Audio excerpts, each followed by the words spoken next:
All right, looks like we're live. I'm here with my frequent sidekick, Artistic Layman. Hello, everyone.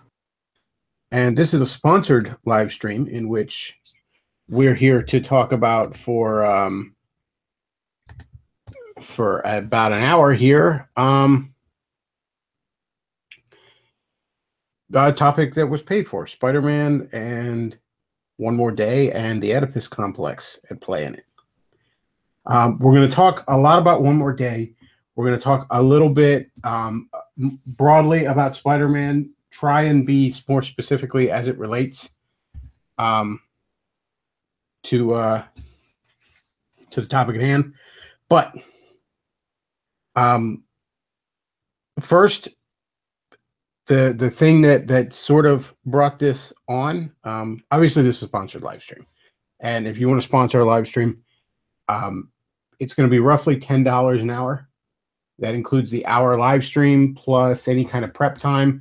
And then it's an additional 10 if you got to have Luke here. Luke may or may not be on if you pay for him, depending on whether or not he's free. But if you want to secure Luke here for the visuals, that's an additional $10. All right. So Spider-Man was my favorite fictional thing for the longest time. My favorite fictional thing, period.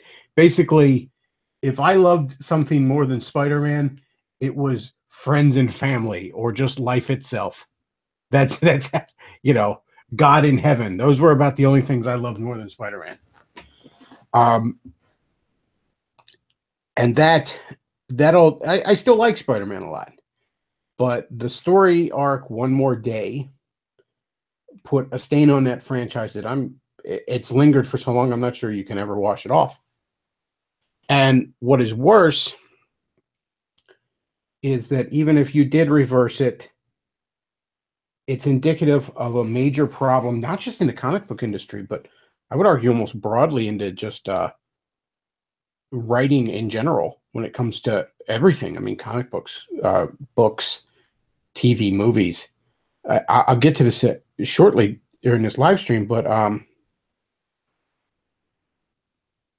it's really indicative of the fact that there's not a lot of writers that know how to write an actual relationship anymore, or even just write an actual adult.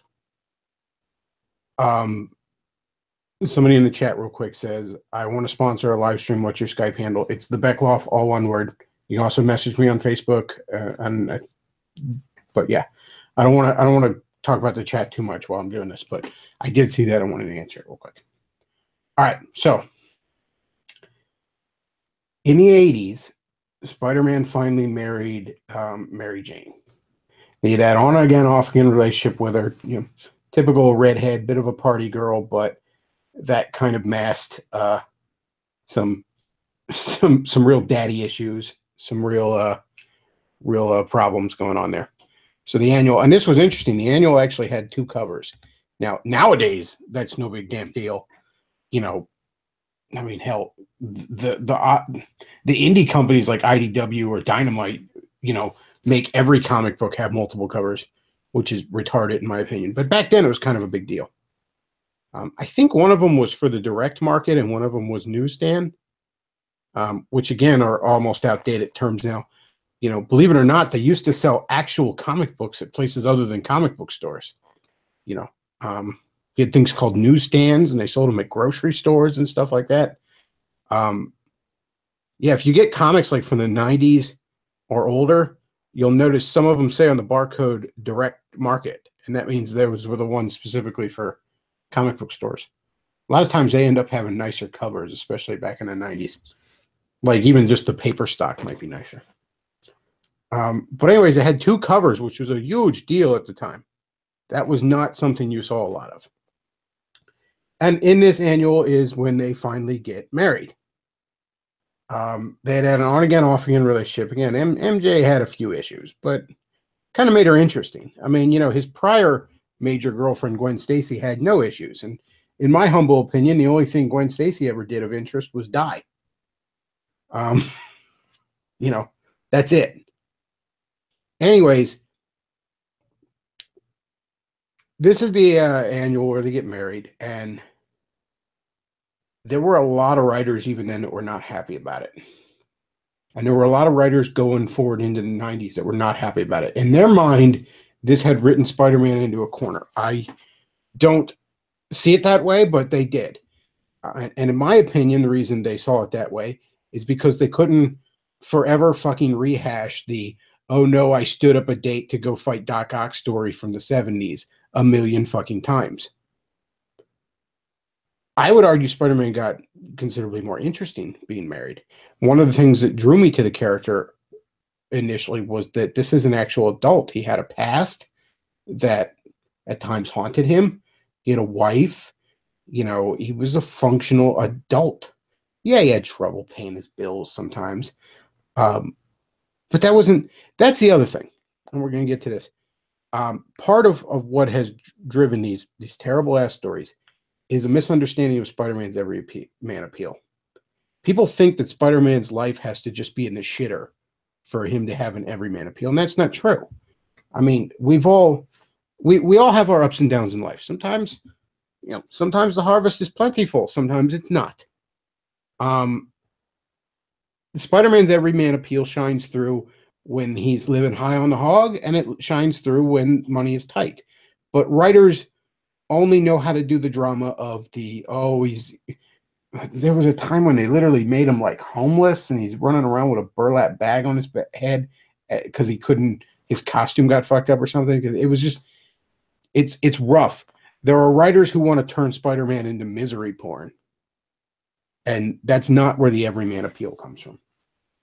So Spider-Man gets married, and a lot of writers just aren't happy about this. They can't rehash that same black cat wants to fuck Spider-Man, but leave the mask on because that makes it sexier story. They can't rehash the same, I stood up my date for the 40th fucking time to go fight Doc Ock and I can't tell her why story. And actually, I want to touch on Ultimate Spider-Man briefly here for a second, because Ultimate Spider-Man, and I just thought of this, did something I absolutely adored. The early Ultimate Universe stuff is fantastic. Now, in Ultimate Spider-Man, Spider-Man's still a teenager, and Mary Jane's like his best friend / kind of girlfriend, and he's blown her off a couple of times already to go do Spider-Man stuff. Only a couple of times. And then he does the most obvious fucking thing in the world. He tells her he's Spider-Man. There's actual issue 13 of the first volume of Ultimate Spider-Man is literally nothing but these two just up in Peter's room talking as he reveals his secret to her. And it's one of the greatest comic books. It's one of the best Spider-Man issues ever, in my opinion. Because the drama of, I can't tell my closest loved ones about this. I get it's a secret identity. I get you got to keep a secret, obviously. But there's certain people you obviously tell, or you're just going to end up completely destroying that relationship. Yeah, that's some of the panels from it. And Mark Bagley's art really just nailed it. What an artist he is. Anyways, he actually tells her she doesn't believe him until he actually climbs up onto the wall. But getting back to the main universe. So we got Spider-Man married. A lot of writers not happy about this because, again, they just can't rehash the same bullshit they read as a kid. So something happens in the 90s that's kind of interesting. A character returns who we had seen briefly in the 70s. It was a clone of Spider-Man who we had thought had died, but apparently he had not. Ben Reilly, he would come to be known as. He returns and initially adopts the mantle of the Scarlet Spider. And there's a big mess called the Clone Saga. And at one point, it gets quote-unquote revealed, although this would turn out to be false, but it gets supposedly revealed that no, it turns out Ben Reilly was the real one, and this guy who thought he was Peter Parker since our time, the 70s, they were calling it about 5 years because, compressed Marvel time, that Peter's the clone and Ben Reilly was the real one. So, and along this time, Mary Jane gets pregnant. Now, I will say this. While I don't think Spider-Man being married writes him into a corner, Mary Jane getting pregnant sort of does skirt that line. I've often kind of taken the position that Spider-Man kind of has a bit of a moral obligation to hang it up, at least for a while, when he has young children. It might be different now that Spider-Man is like a full-time Avenger and he knows that his family would be taken care of, that he's much more in good with the other superheroes. But back then, he was still way more of a loner. And I always thought it would have been the more responsible thing to do to hang it up, especially when you got young kids. I mean, look, Mary Jane knows what she signed on for. That baby doesn't. And it's not like being a cop or a soldier where, there's benefits. There's nothing. You know what I mean? There's, if anything, there's probably legal problems if you die as Spider-Man and, it gets exposed for your family. So I did kind of think that having Mary Jane get pregnant does sort of write Peter into a corner. But at the same time, we come to find out they were working Peter out the door. We had already found out he was, quote unquote, the clone. Ben Reilly would end up taking over as Spider-Man, having a slightly different costume. He has his hair dyed blonde. He works at like a coffee shop. We get about a year, basically 1996 is when Ben Reilly is Spider-Man. That's about the year worth of storytelling of Ben Reilly being Spider-Man.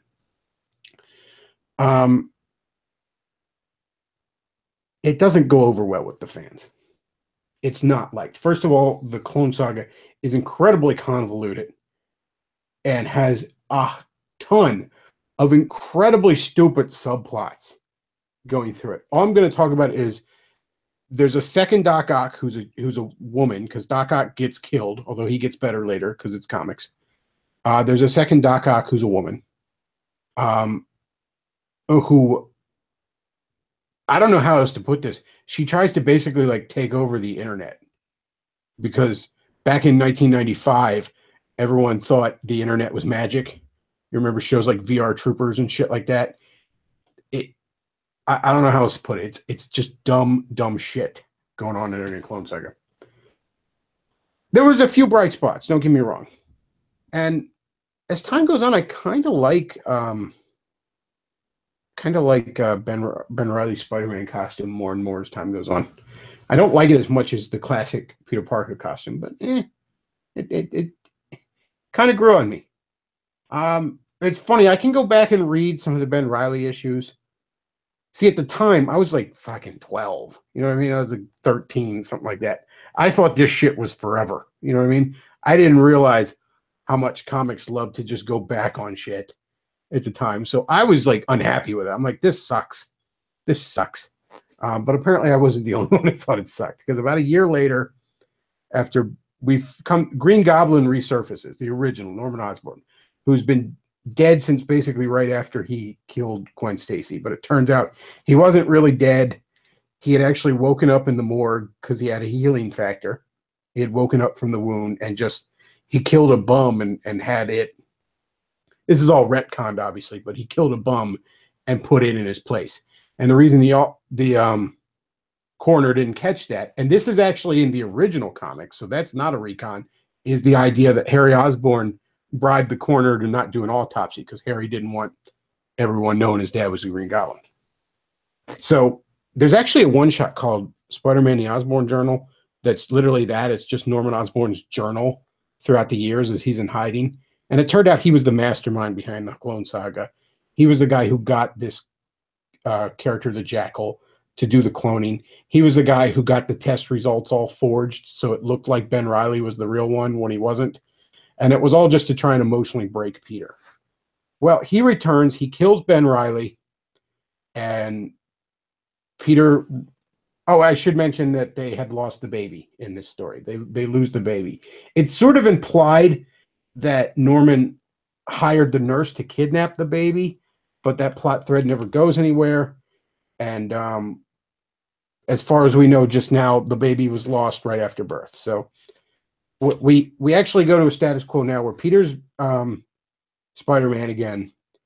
Mary Jane and him are dealing with the loss of a child, and this was like 97, 98. We get about 2 years, in my opinion, some of the best Spider-Man storytelling I've ever seen, because it's some of the times when he's treated most as an adult, and those 2 years are what really just absolutely made me fall in love with the character. And maybe that was my fault, because apparently a lot of writers didn't want it to be that way, but whatever. Shortly after that, because sales were still really slumping. They were starting to pick up after the Clone Saga, but you have to remember, around 95, 96 was when the speculator bubble burst in the comic book industry. And I mean, this was the time when comic book stores were burning copies of Deathmate to stay warm. So you get about 2 years of really good storytelling there. We get the relaunch where Amazing Spider-Man and just Spider-Man get relaunched with new number ones, which at the time was a big deal. Nowadays, Marvel does a new number one every 4 fucking issues. But back then, I mean, Amazing Spider-Man had gone nearly 450 issues without a new number one. So this is kind of a shitty time. John Byrne is put in charge. It's not good. He kind of tries to, for a while, it looks like we're really writing Spider-Man more adult, but then he tries to write MJ out of the picture again. It's like she seemingly dies, but it turns out she didn't. Some stalk. MJ is like the thing about MJ you got to remember is she's a actor/model. And what's really cool about this, and I mean a lot of people that argue that it ruins Spider-Man's, relatability to be dating or to be married to this super model actress, but she's really not. She's a B-list model. She's a B-list actress. The most success she's ever had is she's like worked on a soap opera, and she's like done some modeling. I think she was in some shitty in-universe superhero movie called Lobster Man. No fucking lie there. Also, it's actually canon that Mary Jane is a direct descendant of Red Sonja. That's your picture reminded me. That's actually fucking canon, believe it or not. Because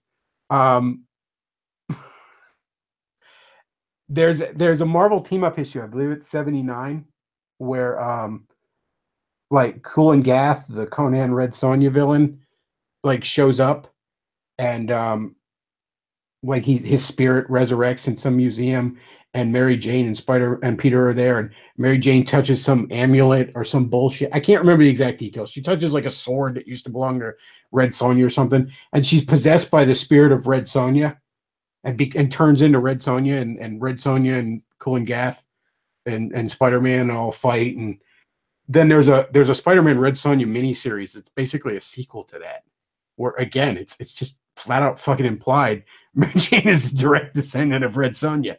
So it's fucking awesome. That's what that is.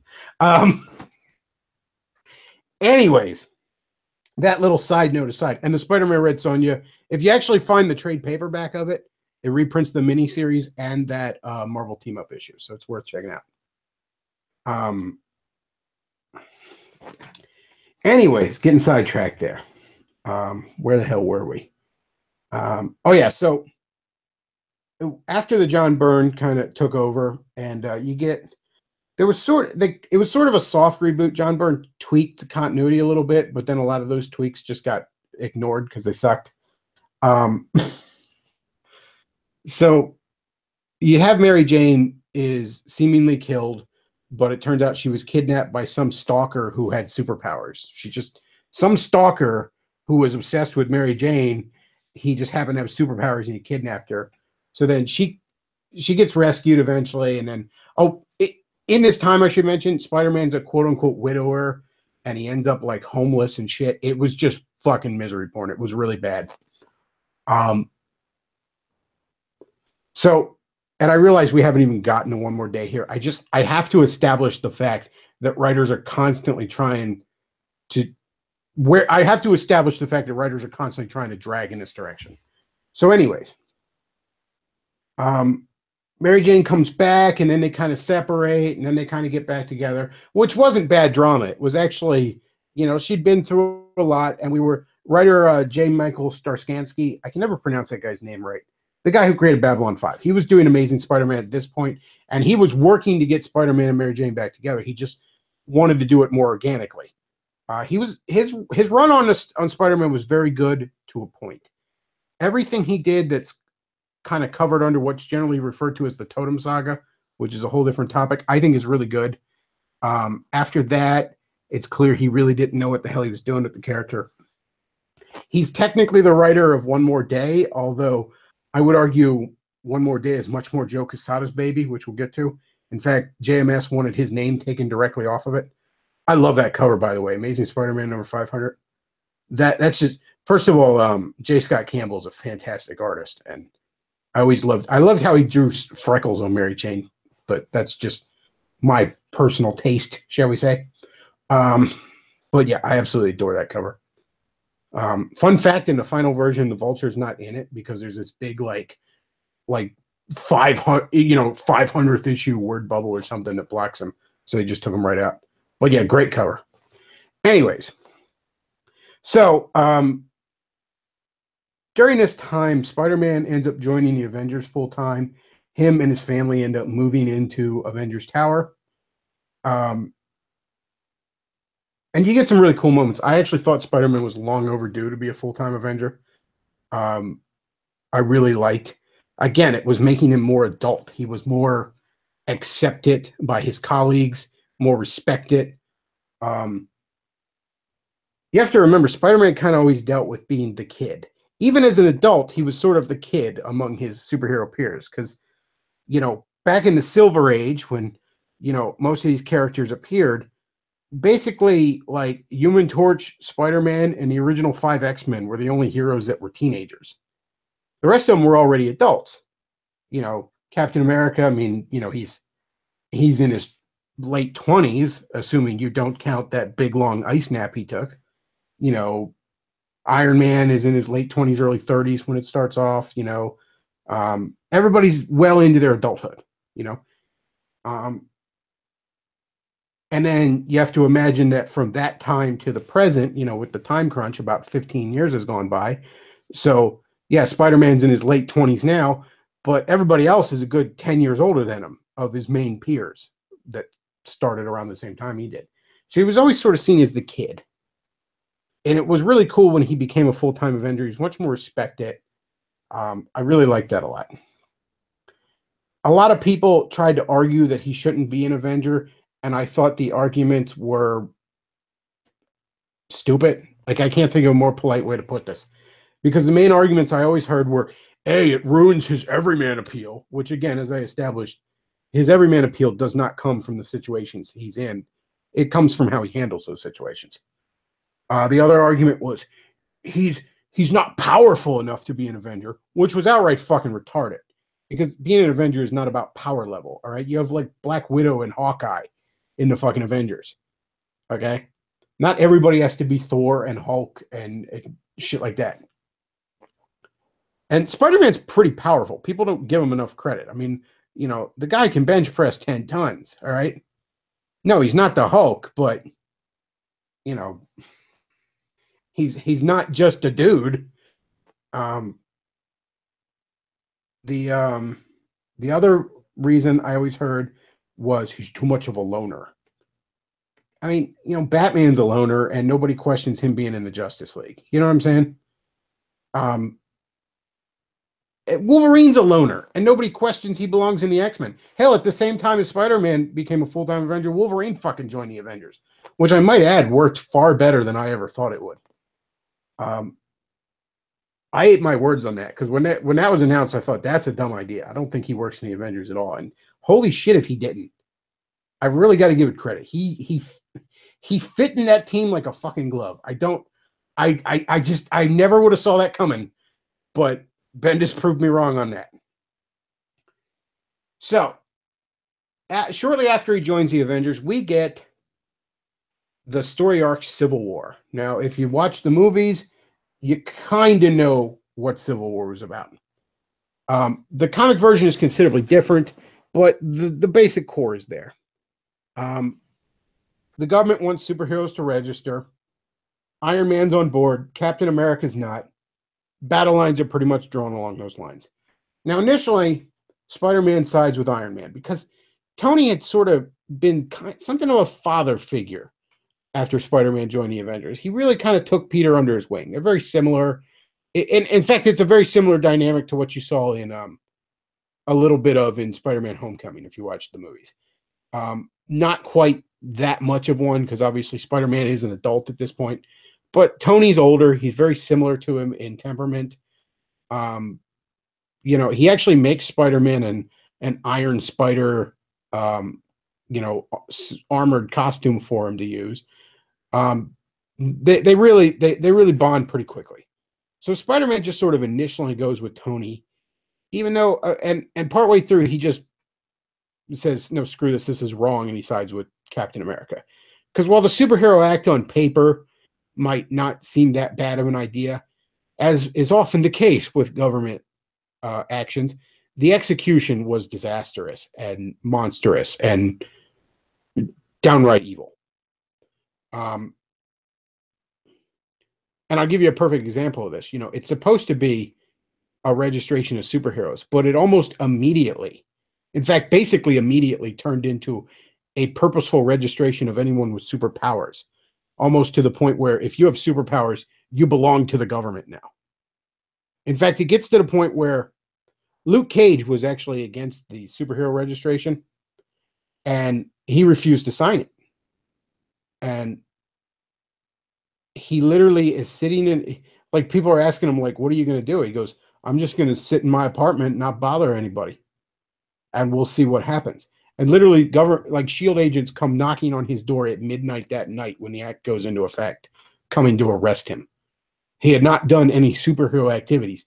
He just was existing with superpowers. Anyways, before Spider-Man switched sides, Tony had talked him into unmasking publicly, to sort of, some sort of stunt to help the registration along. Well, obviously then when he goes rogue against the government, now, he's completely unmasked. Him, Mary Jane, and Aunt May kind of end up on the run. They're sort of fugitives. They're using they're using, bullshit Marvel technology to holographically change their faces so they don't get, so they can kind of hide, here and there, whatever. It's during this time that the Kingpin, as an act of retaliation, now he knows who Spider-Man is, attempts to assassinate somebody. He's Spider-Man or one of his family members. It doesn't seem like he even cares. He just sends some assassin out. He ends up shooting at Aunt May. Aunt May ends up in a coma. Because, it's a bullet wound, plus she's 104. This leads to the story of One More Day. Oh, I should mention before we get to One More Day, there was a little bit of lead up to it. Spider-Man actually psychically contacts Aunt May in her coma with the help of a character named Madam Web, who has psychic powers. And Aunt May is basically like, Peter, let me die, okay? I am 104. All right. I want to go see Ben. Leave me, just let me go, Peter. All right. Yes, you love me. I'm happy you love me. I love you too. Let me die. All right. Just let me die. So, and Peter's having none of this, whatever. So the One More Day story. And this is one of the, first of all, I would argue it's the worst thing Marvel's ever done. And I realize, given the past few years of SJW Marvel, that's saying something. I stand by it. It's horrifically bad. Not only do I not like what it actually does, from the mere act of storytelling, it's full of plot holes. Nobody acts in character. Nothing makes fucking sense. I'm going to try to describe One More Day here, and it's going to sound like I'm shitting on it more than it is, but just understand, it's just this inherently shitty. Okay, so Spider-Man he's just all upset because his aunt's dying, right? So he goes all over the place and he wants to find somebody who can help save his aunt. He goes to Reed Richards. He goes to Doctor Strange. He goes to Black Panther. He goes to Hank Pym. He goes to Tony Stark. He goes to fucking Doctor Doom. Right? Nobody can apparently save his aunt. That is in and of itself fucking retarded. This is the fucking I realize she's 104 and she's not, but this is the Marvel universe, okay? Like there is every bit of crazy sorcery and super science afoot all over the place, okay? Somebody could have cloned her a fucking body and put her fucking brain in it and she'd be like 20 again or something. Anybody could have done any number of things to save this woman. The fact that nobody can is fucking retarded, okay? But again, it's just about getting from point A to point B. This is not a story. This is all right. So nobody can, and he's all upset. Oh, boo-hoo. There's a lot of shit in this that I don't even want to rehash. Like we kind of see like the Spider-Man's daughter from the future or something, but it's not even like Spider-Girl from that series that is actually about Spider-Man's daughter from the future. It's some little redhead girl. I don't fucking know. All right. It's a hard read. It's really a hard read. So nobody can save his aunt. And then Mephisto shows up, and Mephisto is like the Marvel devil. Okay. It's actually a couple of Marvel devils because the Marvel universe is just full of crazy shit. But whatever. It's the devil. Okay. That's from a narrative standpoint, is all you need to know. It's Mephisto. It's the devil. Okay. The devil shows up and he's like, I bet I can help. Well, I mean, it's the devil, I mean, obviously this is not going to go well. Nonetheless, Peter's like, you know what? I got a good feeling about this. Let's hear him out. So he's all like, so you see, I can save Aunt May. And he's like, what do you want, my soul? And he's all like, nah, that's lame. That's lame. Because like when I take somebody's soul and they're suffering to save somebody else, they suffer righteously. And that's boring. Which souls is the only thing he wants. And he's just like, nah, that thing that I'm all about doing, I'm just suddenly not about doing it. He's like, no, I want to take your marriage. My what now? You want to take my marriage? Why the fuck you want to take my? Yeah, because it's true love, and I don't like it. And it's sort of implied like their daughter is going to be some being that Mephisto considers a threat or something. But even that's like half-assed. Who like this is so badly written. I can't even begin to describe it. So it's all like, and there's some like bit Mary Jane adds to the deal, but nobody knows what the fuck it is. So anyways, he's like, I could save your hand. I just need your marriage, right? So it's sort of implied Mary Jane might know, but for the most part, it's kind of understood. Nobody even remembers these two were fucking married. So could anybody possibly explain to me what the fuck Mephisto gets out of this? He doesn't get nobody's soul. It's not like Peter's going to be all like lonely and shit and like, oh, I wish I was still married. No, he's not. He doesn't remember it happened, basically. Mephisto gets nothing out of this. You managed to, it's kind of easy to write the devil. You know what I'm saying? Like, it's maybe not the easiest thing to write it really good and interesting, but I mean, like the devil could just like come to Earth and want to just kill every living thing that wanders into his field of vision, and it wouldn't be out of character. Or it could be all weird and manipulative, and it wouldn't be out of character because the devil's just like a dick. You know what I mean? He's the ultimate asshole. So any asshole thing he does, you can pretty much argue is in character. Somehow, though, this story manages to not even be able to write the devil right. Nobody is in character in this. There's no fucking way Peter would have done this. There's no fucking way MJ would have gone along with it. I mean, we actually established briefly before, Aunt May would be deeply ashamed of him if he knew he was doing it. And basically said, like, let me go. Like, just fucking let me go, all right? So they do this. They do this fucking retarded deal. And I die a little inside. I didn't even buy the last issue of this because I kept hearing this is where they were going with it. I actually read it in the store at the day and I just put it back on the shelf and I just looked at the guy at the comic store and I was like, cancel everything I have Spider-Man, please. That'll be the end of this.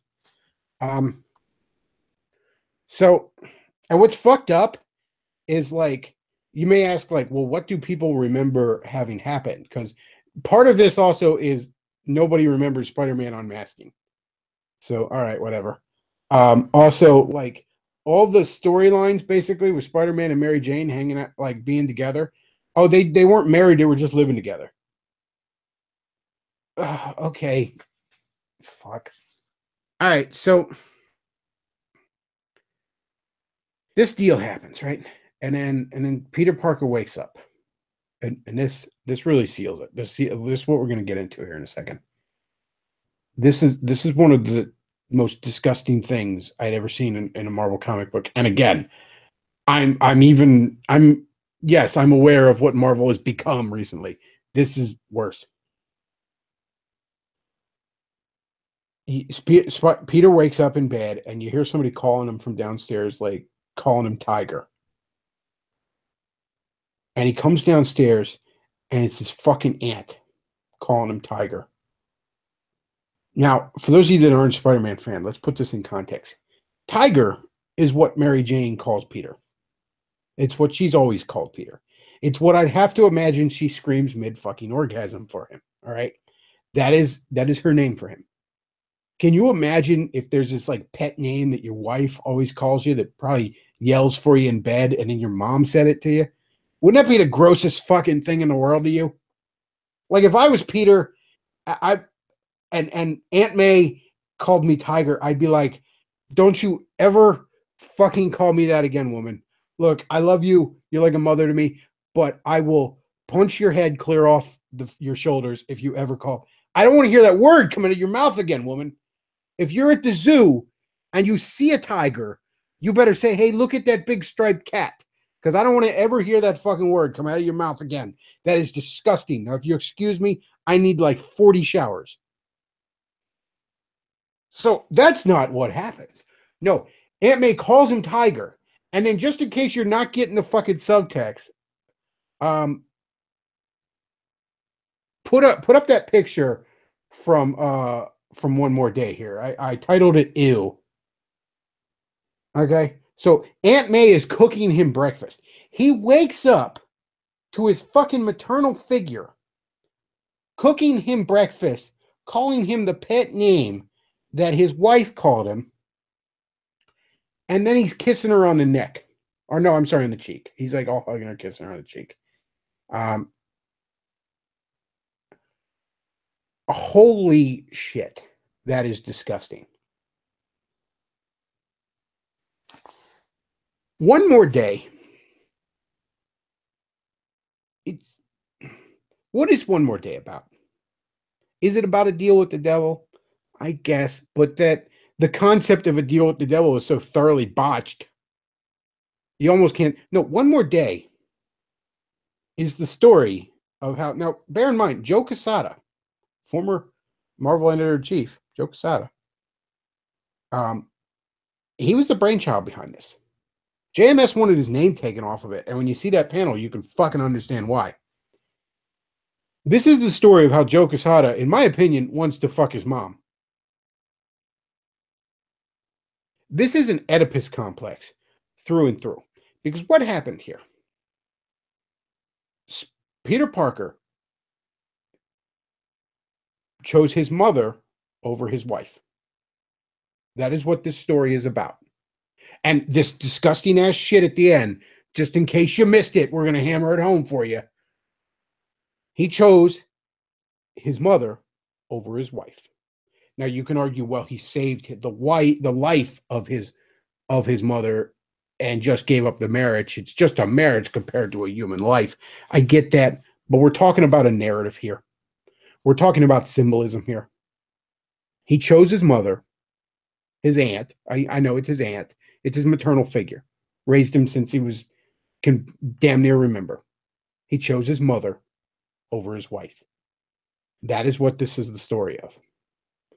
And you have Spider-Man written as, in the next few years afterwards, one of the most generally pathetic man children imaginable. This was the end of this franchise. It was done after that. I couldn't look at it anymore after that. And again, my favorite fictional thing. And I'm like, get it away from me.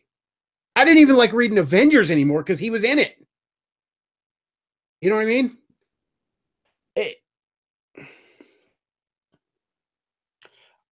I finally hopped into Spider-Man a little bit a few years later because I was running that comic book stand and I just had access to Spider-Man comics, like to newer ones. So I would just kind of read them a little bit. There's been a few halfway decent Spider-Man stories since. Spider Island was all right. I think the Superior Spider-Man stuff where Doc Ock took over Spider-Man's brain or took over Spider-Man's body and tried to prove he could be the better hero because he's the superior man, whatever. That was actually interesting. I know a lot of people shit on it. It maybe lingered a bit too long. I still thought it was interesting. Spider-Verse, it was a good story. It was a good, fun, alternate reality story. All those were decent stories. And yet, in all of them, the taint of this story remained. And I'm not sure you can wash it off. If Marvel just said, okay, Chris, here you go. You're the editor of the Spider-Man line now. You get to decide what's going on with this character. You get to decide where the writers take stuff. I don't know if you can. It's gone. This was 2008. This happened. This shit has lingered for almost a decade. Ben Reilly was Spider-Man. And again, the reason Ben Reilly was Spider-Man, getting back to it, is because writers wanted a single Spider-Man who was poor. That's basically why. So they could write misery porn again. So they could tell that same story of Spider-Man stood up his date to go fight a villain again for the 80 millionth fucking time. I personally find, the semi-cop wife drama of Spider-Man being married a lot more interesting. I find it a lot more interesting when superheroes have a few people close to them they can confide their superhero life in. In fact, Aunt May died during the Clone Saga and then was brought back. I know it's comics, shit like that happens. I'm not even going to get into how and why. We'll be here all night. Point is, she was brought back right before the relaunch back in 2000. And JMS actually did the first interesting thing I'd ever see happen with Aunt May, where he had Aunt May find out Spider-Man, or Peter was Spider-Man. And rather than get freaked out like Peter always thought, she was actually incredibly proud of him.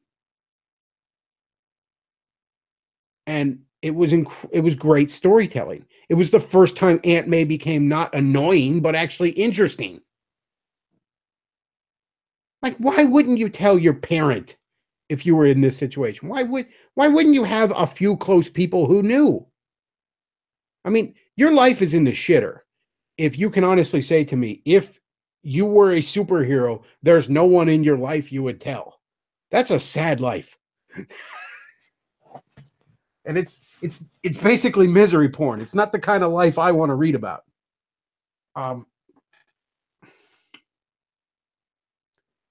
Now, here's where it gets really interesting. This storyline happened one more day, and nobody liked it. As I said, J. Michael Straczynski himself basically wanted his name taken off of it. Nobody was happy. People who didn't like Spider-Man being married and were happy that he's single now were still unhappy with how it happened. And JMS, or no, I'm sorry, not JMS, Joe Quesada was one of the most belligerent assholes about it because he's getting shit on everywhere. He can't go to any Comic Cons without people saying to him, hey, what's up with that creepy Spider-Man wants to fuck his aunt story? What's wrong with you, man? He would say some of the dumbest shit in defense of the story. Number one, he would say stuff like, I think people are just more interesting when they're single. which again I think reflects nobody in entertainment, and I guess this just our deficit of adulthood in our culture right now. Nobody knows how to write an interesting married couple. Nobody knows how to write an interesting happy couple. You know, yeah, there's drama, yeah, they fight, whatever, but they're an actual committed couple. Nobody knows how to do that. You ever notice how, like in TV shows, there's always like two people that it seems like they should get together, and like writers view that as the end of the show? No, that's just the beginning of far more interesting storytelling. But, you know, that's if you're not a fucking hack. Anyways, he said a few things. Like, first of all, he said fans couldn't relate to being in a relationship with an attractive woman. Holy shit, dude. Like way to have poor customer service. way to shit on your fucking customers there. Holy shit, dude. And I actually I don't mean to humble brag here, but I can relate to being in a relationship with a batshit crazy but super hot redhead. That was my teen and most of my 20s right there. So he said that. He said things like, oh, characters are less interesting when they're in a relationship, which I think is bullshit. I mean, you're not able to rehash that same I stood up my date to go fight Doc Ock story for the millionth time, but other than that. And then he started like really attacking the people that were attacking him, like, oh, they're just a bunch of neckbeards and they don't know nothing about storytelling and they're just a bunch of losers and whatever. He went. It was almost like a precursor. You know how these assholes had acted during like Gamergate and here during Comicgate, where everyone who criticizes them is just an inherent loser. Everyone who criticizes, you know, just defending the indefensible, you know. And what's really telling is like, and I can't emphasize this enough. This is the story of how Joe Quesada wants to fuck his mom. I mean, this is a story Joe Quesada pushed. It was his fucking baby. And the subtext is just straight up Oedipus complex. And he wants to be like, everyone else is wrong. Joe Quesada, there was a time I would have said before One More Day that he was a pretty decent editor-in-chief. Because some decent things happened under him. Bendis's run on the Avengers was great. He really made the Avengers the center of the Marvel Universe again. JMS's Spider-Man was good. He under Joe Quesada, we got the Marvel Knights line, which led to some amazing storytelling. We got the Max line, which led to some amazing storytelling. And Joe Quesada early on was a pretty good, I don't know how else to put this, ambassador for comics. He really was trying to rebuild this industry that had suffered a great deal after the 90s. The 90s burst. The speculator bubble bursting. You know, he would appear on like Colbert Report trying to pimp like Civil War stories back when Colbert was actually something people watched. It was very interesting. But at the same time, he had certain blind spots, and there was nobody around him that could tell him no. And he actually argued before that Marvel DC crossover stories are inherently boring. Because Marvel and DC should be rivals. We should never be working together as he tried. Now, this is a rumor. I'm not sure if this is true, but it fits with things he said. The rumor is he tried to nix the JLA Avengers crossover that happened in 2004, which was one of the highest selling things. You know, this huge thing that people had been, you know, the JLA Avengers crossover was originally going to happen in the 80s. And there was actually several pages of artwork that were made for it. And then it got canceled. And then back in like 2000, they did this. Wizard Magazine used to do this thing called Last Man Standing, where it would just be like they'd have an artist draw these two superheroes fighting, and they'd have a writer in the industry write how it would go down. And there was this big splash page of like all the Avengers and Justice Leaguers who existed at that point fighting in this big splash page.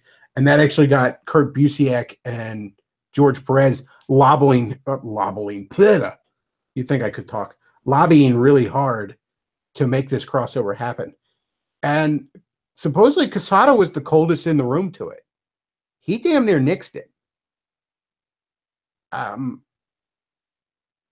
then obviously this One More Day shit, which he wanted to force in there from, I mean, he wanted to make this happen from the get-go. From the moment because Spider-Man can't be, nobody can relate to being married. Which, by the way, I would just like to point out that in recent years, last year, I picked up I saw Spider-Man is a fucking billionaire playboy spy who, it's like his car is a transformer or something. Like, and then you're going to tell me that's relatable, but being married isn't? I'm sorry, but if it's all about, it has to be relatable, quote unquote, it has to be like that in order for me to, identify with his everyman appeal, then I guess he shouldn't be Spider-Man. Because not a lot of people put on skin-tight outfits and go fight a guy with robot arms coming out of his back. That's not an everyman experience right there, is it?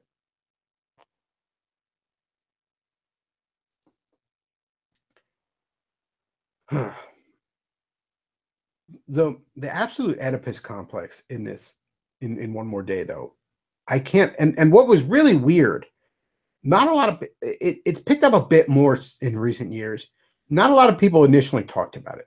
Everybody talked about, people would argue over whether Spider-Man should be married or not, whatever. Even people who didn't want him to be married were kind of like, not like this. And people would point out how nobody was in character into it. Even fucking Mephisto. Nobody's in character in this story. But again, what's really telling is the kind of Oedipus complex in it. The man-child we would reduce Spider-Man to. Trying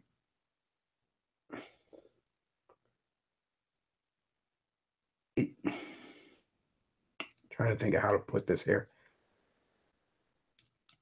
One More Day is almost proof that Anita Sarkeesian is right.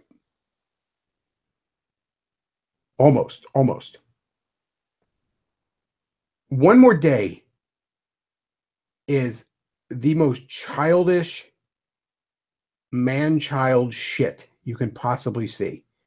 What was it? Anita always wanted to run her mouth about, like,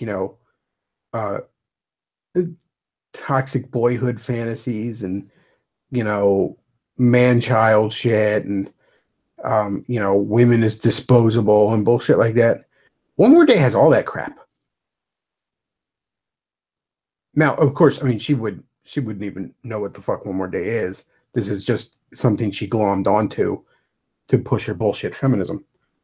And I don't think we need to rehash what the fuck's wrong with Anita. If you don't understand what the fuck's wrong with Anita Sarkeesian, I mean, I don't want to tell you at this point. This ain't the remedial class, okay? But if she actually had the slightest idea what the fuck she was talking about, she'd have glommed onto this. Because it's just everything wrong with geek culture, with superhero books, with everything. I almost stopped reading comics entirely when this came out. And there were a lot of comics that were on the shelf at the time that were really, really good. It's not like now where, you're lucky to find maybe like 6, between the top 2 publishers that are any good, and at least 5 of them are going to be DC. No, there was good stuff. But I was so disgusted. And I'm still disgusted by it. I couldn't fucking believe it. I mean, if it had just been some sort of reboot that got rid of the marriage, I'd have been annoyed. I'd have been unhappy. But the way it was done was the most insulting, disgusting thing. You couldn't have done this worse. You wrote a story with, in my opinion, ugly art. Joe Quesada's art was, I was never a huge fan of it. It never looked worse than in this fucking story. I don't know. I guess he was too busy pulling his pud to granny porn to be able to draw properly in this. But it's ugly art. It's utterly bad storytelling, full of obvious plot holes. As I said, the idea that no one in the Marvel universe, full of all manner of unimaginable super science and sorcery, literal fucking sorcery, can fix a bullet wound is insane. It's retarded. Okay? I mean, I can't even think of an analogy for that. It would be like, I don't even have anything. You know? Nobody can fix a bullet. Wizards can't fix a bullet wound. Sorcerers can't fix a bullet wound. Nobody can do it. It's just such a retarded plot hole right from the get-go. And that's how this starts. And then I really don't understand how the marriage makes the secret identity genie go back in the bottle. Why undoing that? As far as I know, it's never fucking explained. It's just fuck you. Because fuck you is basically how that story ends. Yeah, this is how things are now because fuck you.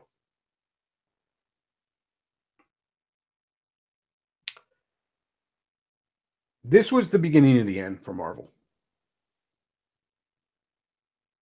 Now, I would argue Marvel was still producing some good stuff till about 2012. Right after the Avengers versus X-Men big event of 2012, that's when a lot of the SJW shit in the aftermath of that just went on full blast.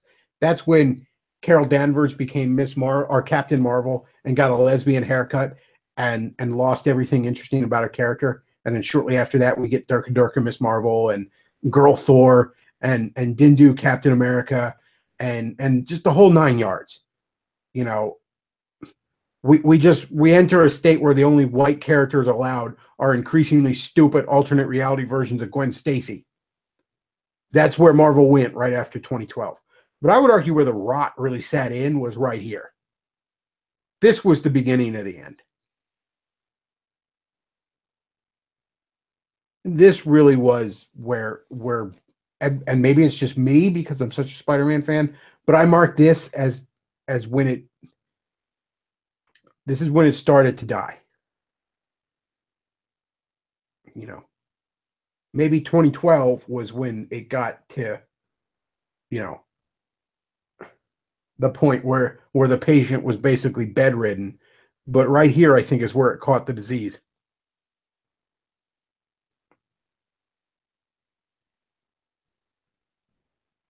And like I said, it's a damn shame. You know, Spider-Man was my favorite superhero. It was I don't know how to put it, was my favorite fictional thing.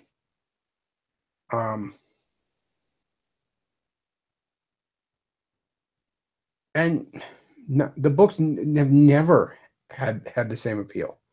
There's been a few interesting stories here and there that have popped up, but it'll never be the same again. I'm not sure it could be the same again if you just undid One More Day. If you just said, okay, yeah, One More Day is gone. Peter and MJ are married again, whatever. I mean, I'm not sure it would. You could even fix it then. At this point, it's gone on so long. Can you wash it off at this point?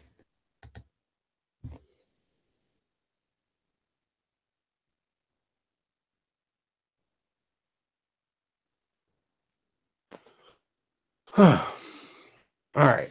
So I'm going to take a quick look at some of the things in the chat, and then we're probably going to wrap this up, folks. All right. Somebody in the chat says One More Day was a thick, syrupy shit on every Spider-Man fan. That is all. At least they put Gwen Stacy out of her misery. Mary Jane just never met Peter. Well, no, she met Peter. They were together for all that time, They just were dating. They were living together. They weren't married. So really nothing fucking changed, but everything changed. It's yeah, somebody says Doctor fucking Strange. A wizard who's also a surgeon couldn't fix it. Um, let's see. Somebody says people don't read superhero comics for the everyman. They read them for the heroic. You know, that's a good point. I would argue there should be an aspect of aspirational fiction to it all. Um, you know, like I said, I was like 12 and 13 when I started reading Spider-Man really heavily. And, you know, and then was it like 97, 98, you know, and then I'm reading the story about this adult, this functional adult, and I'm just a kid. I ain't got my shit together, but it's, you know, I didn't want to read about other kids.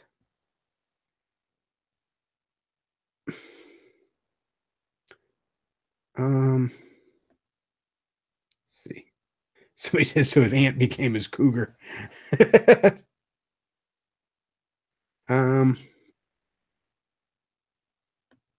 see. So he says, I could care less about comics. I just enjoy Beckloff getting angry over them. Well, you know, it's upsetting when there's something you like and then some jackass comes and shits on it. You know, I mean, whatever it is you like, how would you like if some pervert like started rubbing his granny porn fetish all over it? You know what I'm saying? Um, let's see.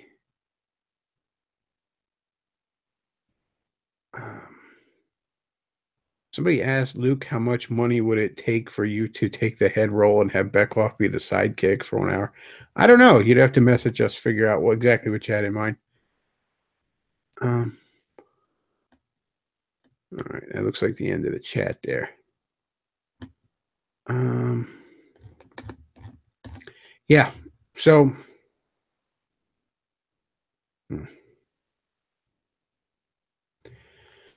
all righty. I think that's about it for our Spider-Man One More Day live stream here. I was actually glad this topic was brought up because I could. This is definitely something where I feel very strongly about it. Like I said, it's basically the death of something I loved. You know.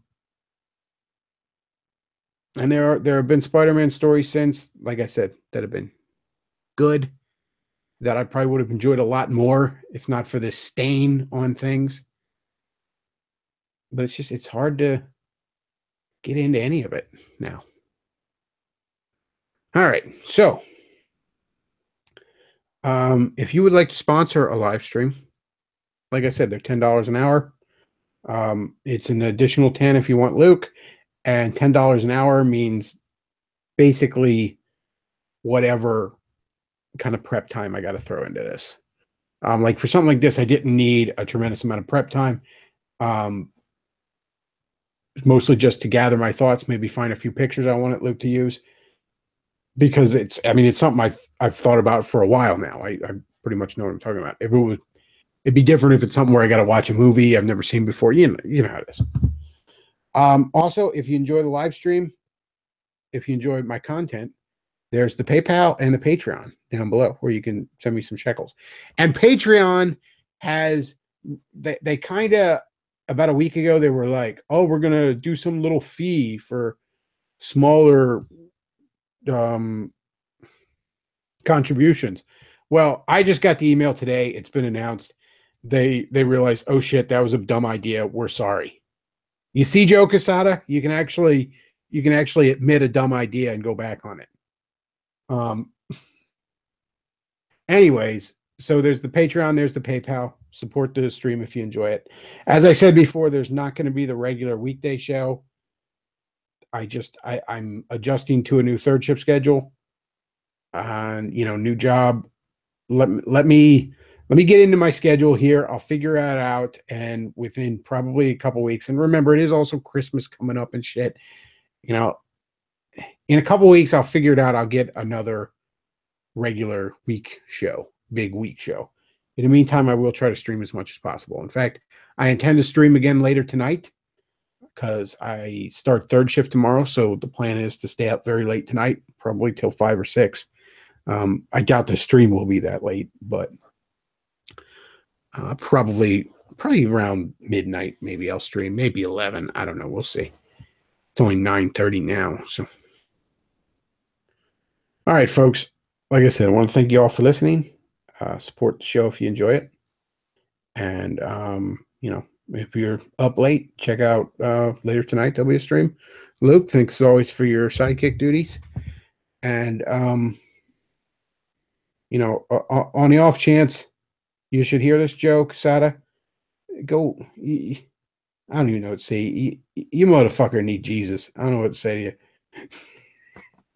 All right, folks. That's all we got for tonight. Beck Love out.